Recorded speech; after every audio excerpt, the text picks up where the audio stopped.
Good evening, you're watching World News Tonight on TVP World. I'm Aaron Darman. Coming up, Poland features on the American election campaign trail as Donald Trump and Kamala Harris battle it out for the White House. More on that in just a moment, but first, let's take a look at tonight's headlines.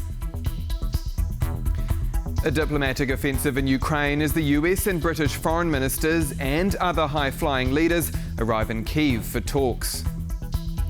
Hungary threatens to send buses with migrants to Brussels, but the EU warns that they'll be blocked. And remembering the 9/11 attacks on the 23rd anniversary of an event that changed the course of American history. US Secretary of State Antony Blinken and British Foreign Minister David Lammy have pledged further support for Ukraine during their visit to the war-torn country. But Ukraine still wasn't given permission to use Western missiles to strike at Russian territory. During the minister's visit to Kyiv, an air raid alert was announced due to a ballistic missile threat. The most important announcement in the eyes of many wasn't made. Ukrainian President Zelensky and many experts expected the American and British officials to give Ukraine the green light to use long-range US ATACMS and British Storm Shadows deep within Russian territory to cripple Moscow's attack capabilities. Zelensky believes that there are still diplomatic avenues to be explored. This plan has to be presented before the Second Peace Summit in order to force Russia to end the war diplomatically. If partners support it, it will make it easier for Ukraine to force Russia to end the war. The United States seems to be on the same page as Zelensky. A strong message that we're committed to Ukraine's success, committed to Ukraine's victory, committed to a Ukraine that will stand strongly on its own feet, militarily, economically, democratically, and increasingly integrated with Europe and the institutions of the transatlantic community, including NATO and the European Union. Should the approval of the use of Western weapons on Russian territory come, the Kremlin has already stated it will respond fiercely, pushing the war into an even harsher phase. The response will be appropriate. It will be appropriate. You know, there's no need to wait for responses everywhere. A special military operation is the answer to all these activities. For now, Ukraine will have to make do with further aid packages promised by the UK. We have a £3 billion commitment to Ukraine to spend year on year until we see the result and the Russian imperialism and aggression come to an end. That is why we are here, and we're here to listen.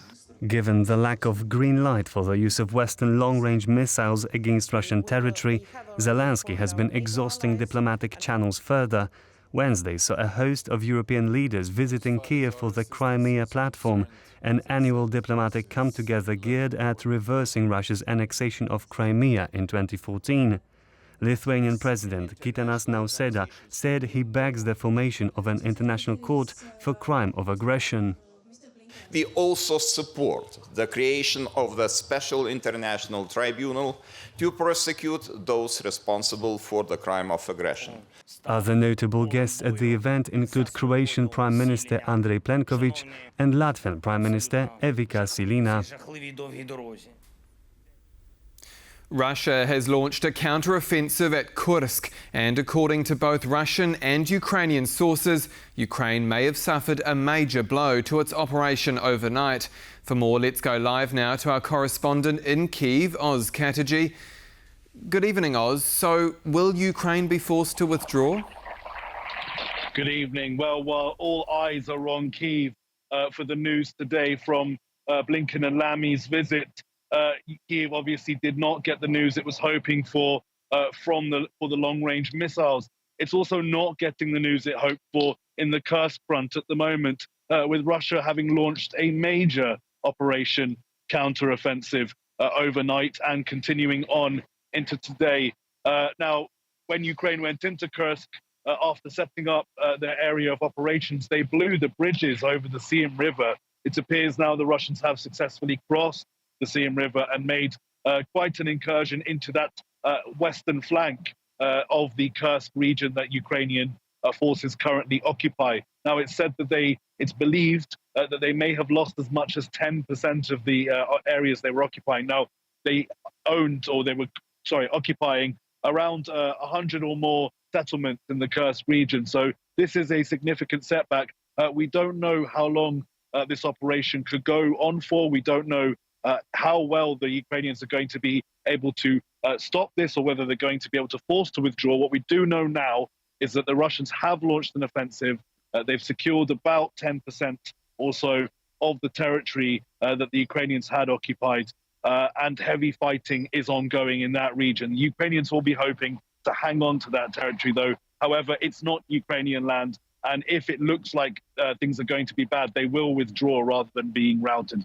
That's the way Kiev will likely see it. Now, Oz, Ukraine's Prime Minister has also told media that his country is waiting to continue EU accession talks until Poland holds its rotating presidency. So what more do we know about that? Well, this is quite an ambitious goal, as he said himself. This is Prime Minister Shmyhal in a press conference. However, he also did say another thing, which I think is really, really critical for understanding this issue. And he says it's an inseparable part of a just peace. Now, this moves in line with what Kiev is saying about their peace settlements, their ideas about forcing Russia to end this war diplomatically.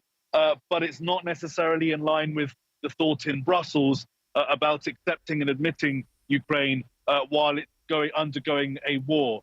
So, this is going to be a trying to come together to bridge that divide in thinking between EU leaders and Kyiv. But look, this is going to be Kyiv's position. Now, Kyiv is saying that they are in line with the integration schedule of the EU, and that's really the best Kyiv can do, is hope to keep in line with what the EU is demanding. But we do know there is still some way to go on the issue of corruption here. That there's going to be some hold-ups over that. And there are also going to be continuing problems with leaders like Viktor Orban, who may try and stifle the process. So at the end of 2025 may be quite ambitious from the Prime Minister, but Kyiv will certainly be hoping that they can convince the EU to go along with their proposals. Watch this space. Very interesting development. Thank you so much, Oz Chatterjee, our correspondent in Kyiv. The Polish Parliament has returned from its summer break and unanimously adopted a resolution condemning the kidnapping of Ukrainian children by Russia. Almost 20,000 kids are still missing, and no one knows how many more have been taken against their will from occupied territories.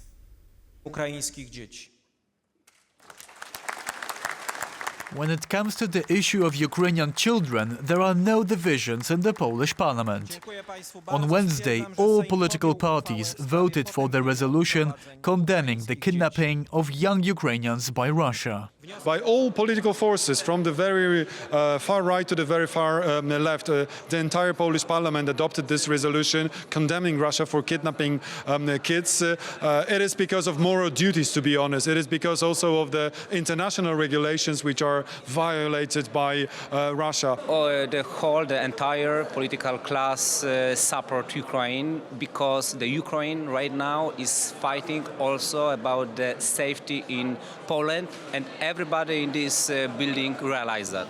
Many families of the victims have found shelter in Poland. Here they can get the help of Euromaidan Warsaw, an organization which spreads awareness about Russian crimes and aids Ukrainian refugees. When these families leave Ukraine, they often know close to nothing about the places they're going to. We provide them with initial help, and then they get assistance from the Ukrainian institutions. It's now been more than a year since the International Criminal Court issued an arrest warrant for Russian President Vladimir Putin. While the Russians have been committing many war crimes in Ukraine, it was the kidnapping of children which was the main reason for the ICC's ruling. While some children have been returned to their families, Ukrainian authorities estimate more than 19,500 are still missing. Apart from Wednesday's resolution, Poland is also among the 40 countries which make up the International Coalition for the Return of Ukrainian Children, an initiative set up by Canada in order to put more pressure on Russia to bring the children back home. Today in the Polish parliament, no matter the political affiliation, everyone has the fate of Ukrainian children close at heart. From Warsaw, TVP World, Kazimierz Łysiak. Germany's neighbours are unimpressed with Berlin's decision to install checks on all of its borders. But the federal government is defending the decision, with Foreign Minister Annalena Baerbock saying Germany will continue to follow Europe's freedom of movement policy despite the checks. Illegal migration is inflaming German politics once again. After August's deadly stabbing in western Germany, the authorities have been cracking down on the issue. We are also doing this, although it is becoming difficult with our neighbors. Some of you are quite surprised that the neighboring countries are saying, "Oh, we don't think it's great." I think we have to get through this.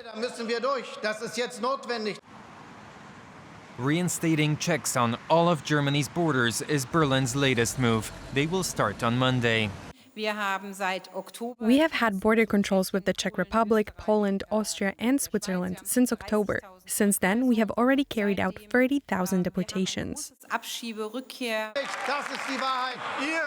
German lawmakers debated about the measures today. The atmosphere was hot after the conservative opposition broke off talks on asylum and migration policy with the government. I am also saying this to our Eastern European neighbors and partners. We will continue together to go down the European path, and we will keep what protects us, namely our European freedom, which is based on Schengen. Freedom of movement is believed to be one of Europe's greatest achievements. Berlin's explanations are not convincing to many of its neighbors. This goes against the treaties, against the spirit of Schengen and European cooperation, and it is primarily due to politics and the political situation in Germany, the feeling of being threatened by the far right. Unlike Germany, Poland is responsible for the protection of the EU's external border, where Alexander Lukashenko has been orchestrating a migration crisis. To tackle current threats on Poland's border with Belarus, Warsaw has extended a no-go zone along the frontier. The introduction of this zone has brought the expected results. The number of attempts to illegally cross the border has significantly decreased. While in May there were over 7,000 attempts, in June there were 3,700, and in July 1,300. The buffer zone covers an area of 200 meters from the border with Belarus, on the most forested stretch of the boundary. Apart from limiting the number of illegal crossings, its other purpose is to prevent people smugglers from taking advantage of those who manage to cross.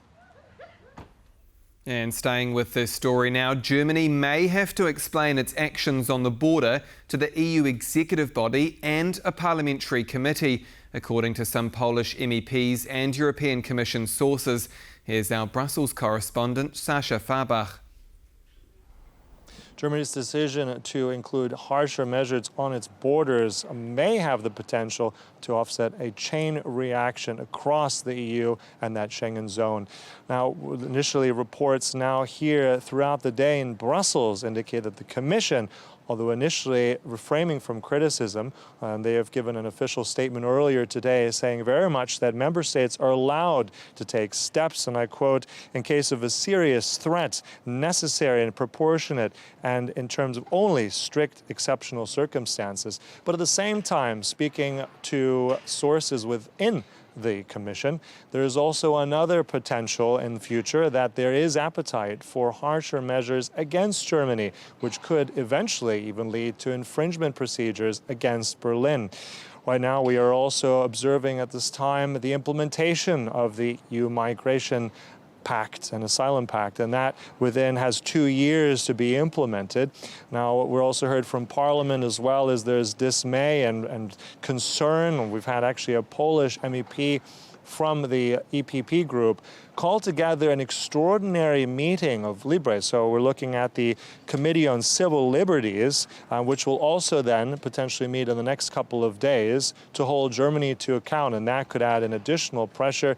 Various opinions from the different political groups here on the far right. There have been cheers that they agree that these kind of measures are necessary. From the far left, there's indignation that human rights could potentially here be affected by asylum seekers making their way into the EU and into Germany. And the center is still a bit muted. But with this new potential procedure and this meeting moving forward with Mr. Halicki leading that, and also with support of other EPP members, there could be renewed pressure on the Commission to do more against Germany's stricter controls. But in this effect, right now, as a nod to the AfD, politics in Germany there has become a domestic issue, and it's become now a European issue. That's Sascha Farbach for TVP World in Brussels. If Hungary sends buses with migrants to Brussels, they will be blocked. That's the response from the European Commission to the Hungarian government's idea of dropping off asylum seekers in the Belgian capital. This is where it started. Last week, Deputy Interior Minister Bence Redváry announced the government's controversial move to defuse a migrant crisis on the Hungarian border. Hungary, after following the European procedures, will offer these illegal migrants voluntarily, free of charge, one-way travel to Brussels. This audacious plan of Viktor Orban's government was supposed to be a response to the fines that the European Court of Justice has imposed on Hungary for failing to observe the asylum rules. Budapest was supposed to pay 200 million euros and an additional 1 million euros daily unless its policies were drawn in accordance with the EU law. To avoid paying the fine, Hungary wants to send the asylum seekers to the Belgian capital once the asylum procedure has been completed. If Brussels wants migrants, they can get them. This move was met with a strong response from the European Commission, which said that Orban's proposition was simply unacceptable. The Commission's spokesperson Anita Hippe said on Tuesday that such a move would violate European legislation and the principle of fair cooperation and undermine the very functioning of the Schengen area as a whole. If sent, the buses are to be blocked using all the competences that the European Commission has. This Hungarian plan was also met with opposition from Belgian officials. Philip Claus, the mayor of Brussels, called on the country's government to stop the buses at the border. The Hungarian government, which also presides over the EU, clearly does not shy away from any provocation. I ask the government officials to block these buses at the border. How long will we tolerate these provocations from a country that we subsidize? Hungary is currently holding the presidency of the Council of the EU. Its informal summit is to be held in Budapest on November the 8th. Hungary's approach to solving the migration crisis may cause tension in the proceedings and even provoke some absences from countries that openly contest such moves. On this day, 23 years ago, 4 planes were used to commit terrorist attacks on the World Trade Center towers and the Pentagon. Memorial celebrations were held in New York and attended by the current US President Joe Biden and both presidential candidates. The events of September 11, 2001 changed the shape of the world. These attacks that downed both World Trade Center towers and killed almost 3,000 people started the war on terror. American interventions in Iraq and Afghanistan followed. On the 23rd anniversary of the attacks, Democratic presidential nominee Kamala Harris and Republican presidential nominee Donald Trump shook hands at the remembrance ceremony in New York. This display of concord came a day after their first and probably last presidential debate. And talking of that debate, Americans had their eyes glued to television screens last night as Donald Trump and Kamala Harris went head-to-head in their first live televised presidential debate. So, who came out on top and who will take the White House in November? Here to discuss all of Harris's baits and Trump's attacks is Professor at DePaul University College of Law, Alberto Cole. Good evening, Professor. Hi, it's delightful to be here with you. Now give it to me straight. Who won? Okay, so if I had been a debating coach, I would have given the victory to Kamala Harris, She was focused. She was very disciplined, and she was able to provoke Trump by bringing up points that she knew ahead of time, that her advisors had told her ahead of time, would get him all provoked, would get him all emotional, and would get him off the key arguments that he needed to use against her to win that debate. So across the board, she succeeded. Trump was very emotional. He was angry. He was also very disorganized. And I think that, to win this debate, he needed to ignore Kamala Harris's goading, provocations, and so on, and just stick to the most effective lines of argument, which would have been to say, look, here is the evidence. These are the issues on which you, Vice President, have been part of the current administration. And these are all the things that the current administration has done that have been very bad for the United States. Instead of doing that, he went all over the place and went into all kinds of what we call rabbit holes. So I'd say she won the debate. Now, the next question is, how much will this matter? And that's another issue. Well, you've stolen my question there, because that's exactly the next question I had for you. Do these debates really matter to American voters when they go to the polls in November? So I think it's hard to know. They matter a bit, but not as much as we tend to think, okay? So in the past, we have had candidates who have had bad debates and they have recovered. This is a very tight race. And in fact, the latest polls showed a few days ago that Trump and Kamala Harris were tied, and that Kamala Harris had lost the bump in polling that she had received right after the Democratic convention. So she was plateauing, and Trump was gaining some momentum, and they were essentially tied. Now, we're going to have to wait another week, maybe 10 days, for the polls to give you an idea of whether the debate really changed this dynamic. And then secondly, how long did it change it? Because remember, we still have a good 8 weeks left to Election Day. So it may be that Kamala Harris gets a temporary bump in the polls as a result of her stronger debate performance.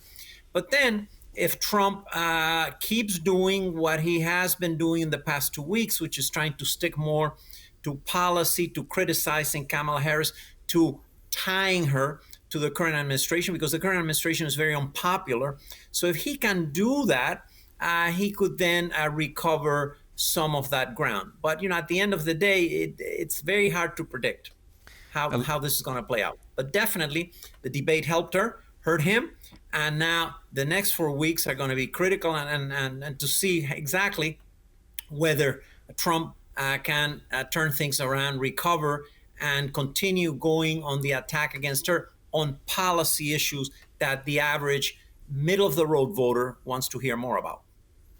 As you say, a lot of things can happen over a couple of weeks. Were there any moments to you that felt like big hits from either side that will have a lasting impact? The type of moment that will be making the rounds on social media for weeks to come. I mean, social media can pick up on all these things, but this was not a knockout debate. This, unlike Trump's debate with Biden, in which, Biden blew it big time. This was not a debate in which Kamala Harris was able to land a lethal punch on Trump, okay? She defeated him, but it was not a knockout punch. Because by now, remember, all Americans pretty much know about Donald Trump, okay? They know who he is, they know all his flaws, they know all of his limitations, his personality. They know that very well. So they're eager to know more about her. The debate showed some very good things about her, but one debate is not enough. So I don't think that there were any moments in the debate in which you could say, okay, that was the end of the campaign, the election is over. Kamala Harris also suggested that Poland could be next if Ukraine loses the war. What did you make of that? Well, I think it's not just Kamala Harris. I mean, many conservative Republicans in the Senate also agree that Poland would be in grave danger if Russia wins the war against Ukraine. And I think that in the United States Senate, there is a consensus on this issue that Poland would be next. And not only Poland, but the Baltic states. And that therefore, when we talk about aiding Ukraine, we're not just talking about aiding a country out of moral sentiments. We're talking about aiding a country which, if Russia takes it over, will enable Russia to pose an even greater threat to the NATO alliance, to Poland, to the Baltic states. And there, remember, the United States has an ironclad commitment to defend NATO countries. And it is in our interests. It's not a matter of just moral values. It's in our interest to make sure that Poland remains secure and that Russia does not take over Ukraine and is able to pose a major threat to Eastern Europe. And while you're with us, I want to ask too, US Foreign Secretary Antony Blinken and British Secretary of State David Lammy, they visited Ukraine today. They pledged further support. How significant is that at such a critical time in the conflict? Okay, so watch for the following, okay? For the past few months, Zelensky has been wanting the United States to lift down the restrictions on the use by Ukraine of the British Storm Shadow missiles, okay? So these are very effective, very powerful missiles. The British have given those to Ukraine, but the Americans have said, you know, these missiles have some US components, and therefore you have to tell the Ukrainians that they cannot use these for long-range strikes on Russian territory. Zelensky has been saying, look, this is untenable.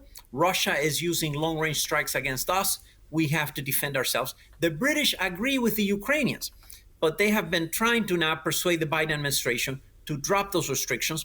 If the Biden administration agrees to do that in the next few days, then we have a good step for Ukraine. Let's see what happens, because now everybody is well aware that this is a long, drawn-out war. We are in it for the long haul. This is a war of attrition.